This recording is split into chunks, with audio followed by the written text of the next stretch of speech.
मुकेश अंबानी की इनकम का अंदाजा आप ऐसे लगा सकते हैं कि जब तक आप ये वीडियो देखेंगे तब तक मुकेश अंबानी 1 करोड़ 92 लाख रुपए कमा चुके होंगे। जी हाँ, सिर्फ 10 मिनट में करीब 2 करोड़ रुपए। आजकल हर तरफ मुकेश अंबानी के बेटे की शादी के चर्चे हैं, जिसमें दुनिया भर से मुख्तलिफ सेलिब्रिटीज ने शिरकत की। दुनिया के टॉप परफॉर्मर्स, क्रिकेटर्स और मूवी स्टार्स ने शिरकत करके शादी को 4 चांद लगा दिए। ये तो सब जानते हैं कि ये तमाम स्टार्स फ्री में नहीं बल्कि भारी पैसे लेकर आए हैं। सिर्फ जस्टिन बीबर की ही बात की जाए तो उन्होंने चंद मिनट की परफॉर्मेंस के 80 करोड़ इंडियन रुपए या 2800 मिलियन पाकिस्तानी रुपए लिए हैं। अब यहाँ पर हर एक के जहन में यही सवाल आता है कि मुकेश अंबानी एशिया के सबसे अमीर आदमी तो हैं, लेकिन उन्होंने इतना सारा पैसा कमाया कैसे? 10,370 अरब रुपए। क्या है उनकी कमाई का असल जरिया जो उनको पूरे एशिया का अमीर तरीन इंसान बनाता है? और सबसे बढ़कर, जब एक भाई सोने का है तो दूसरे भाई का दिवालिया क्यों निकला हुआ है? आइए देखते हैं मुकेश अंबानी की कामयाब स्टोरी की कुछ झलकियां ज़ीम टीवी की वीडियोस में। एक बार फिर से खुश आमदीद नाजरीन। अगर आप इंडिया में रहते हैं तो चाहते हुए भी कोई ऐसा दिन नहीं गुजार सकते जिसमें आप मुकेश अंबानी को कोई प्रॉफिट न दें। टेलीकॉम सेक्टर हो, पेट्रोलियम, क्रिकेट या रिटेल सेक्टर की रिलायंस इंडस्ट्रीज हर जगह फैली हुई है और आपका दिन में मुकेश अंबानी के किसी न किसी बिजनेस से वास्ता पड़ता ही रहता है। लेकिन इस सब की शुरुआत मुकेश अंबानी ने खुद नहीं बल्कि उनके बाप धीरूभाई अंबानी ने की थी।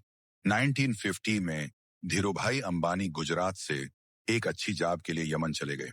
उन्होंने 8 साल तक इम्पोर्ट एक्सपोर्ट के एक कारोबार में मुंशी की नौकरी की और उस कारोबार को करीब से समझने की कोशिश की। 8 साल के बाद 1958 में वो वापस इंडिया आए और इस बार उनके पास एक बिजनेस आइडिया मौजूद था। उन्होंने ट्रेडिंग बिजनेस स्टार्ट किया जिसे रिलायंस कमर्शियल कॉरपोरेशन का नाम दिया गया। शुरुआत में ये आरसीसी कंपनी सिर्फ स्पाइसेस यानी मसालों की ट्रेडिंग में शामिल थी। वो इंडिया से मसाले खरीद कर उनको मशरिक वस्ती और अफ्रीका में एक्सपोर्ट करते थे। क्योंकि 8 साल तक इम्पोर्ट एक्सपोर्ट के काम से वाबिस्ता रहने की वजह से धीरूभाई को इस बिजनेस का काफी एक्सपीरियंस था। इसीलिए देखते ही देखते कामयाबी की सीढ़ियां उनके लिए आसान बनती गईं। लेकिन धीरूभाई कुछ और भी करना चाहते थे। उन्होंने सोचा कि इम्पोर्ट एक्सपोर्ट तो चल ही रही है, अब क्यों ना मैन्युफैक्चरिंग बिजनेस में कदम रखा जाए। 1966 में उन्होंने रिलायंस टेक्सटाइल्स के नाम से एक नई कंपनी लॉन्च कर दी, यानी केमिकल प्रोसेस के जरिए कपड़े बनाए जाने लगे, जिससे न सिर्फ वो सरकार की पॉलिसी से बच गए बल्कि कपड़े सस्ते होने की वजह से मार्केट में ज्यादा फेमस भी हो रहे थे। धीरे धीरे रिलायंस इंडस्ट्रीज बढ़ती गई। बड़े बड़े इन्वेस्टर्स और आम पब्लिक भी इसमें इन्वेस्ट करने लगी। रिलायंस इंडस्ट्री इतनी कामयाबी हासिल कर चुकी थी कि 1987 में क्रिकेट वर्ल्ड कप का टाइटल स्पॉन्सर भी रिलायंस के पास ही था। अब यहाँ पर एक चैलेंज ये था कि धीरूभाई अंबानी को टेक्सटाइल इंडस्ट्री चलाने के लिए पेट्रोकेमिकल्स दूसरी इंडस्ट्रीज से खरीदने पड़ते थे। इसीलिए उन्होंने अपना पेट्रोकेमिकल बिजनेस स्टार्ट करने का इरादा कर लिया। इस तरह रिलायंस पेट्रोलियम इंडस्ट्री में भी उन्होंने कदम जमा लिए।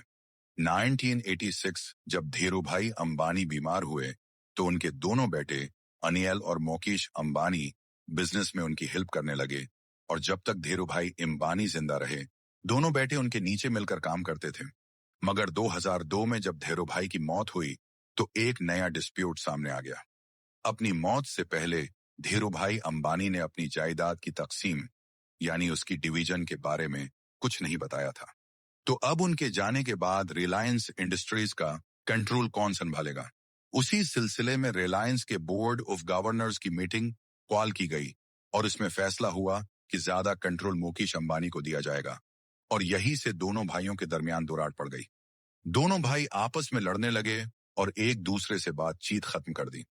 लेकिन उनकी मां से ये सब न देखा गया और उन्होंने फैसला किया कि दोनों भाई बिजनेस को आधा आधा डिवाइड करें और अपना अपना काम करें।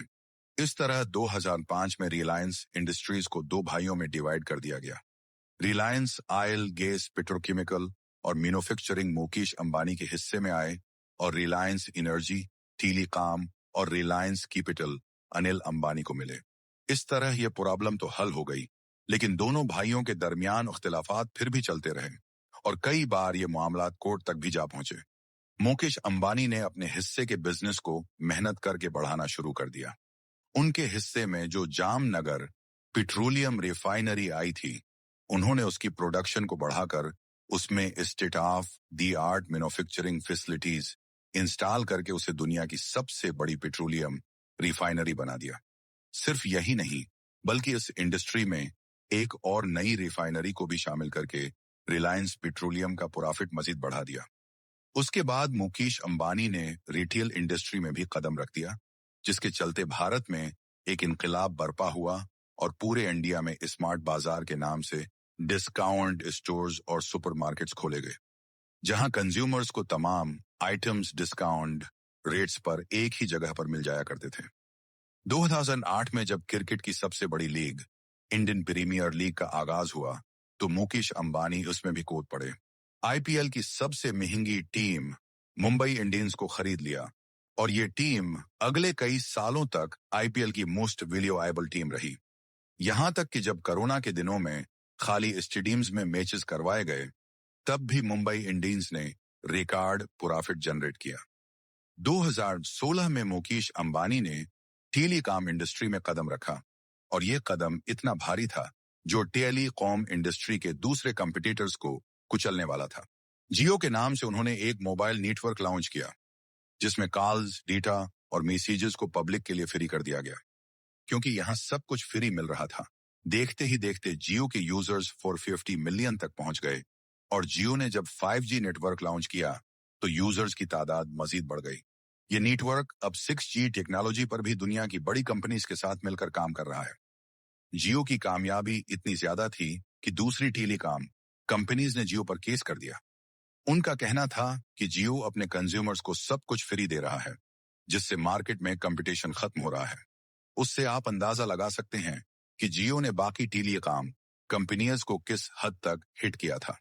जियो ने बाद में फ्री सर्विसेज खत्म करके बहुत ही कम चार्जेस पर कॉल्स और डेटा प्रोवाइड करना शुरू कर दिया, जिससे दूसरी कंपनीज को भी अपने रेट्स कम करने पड़े और आज इसी वजह से इंडिया में इंटरनेट बंडल्स दुनिया के सस्ते तरीन रेट्स पर मिलते हैं।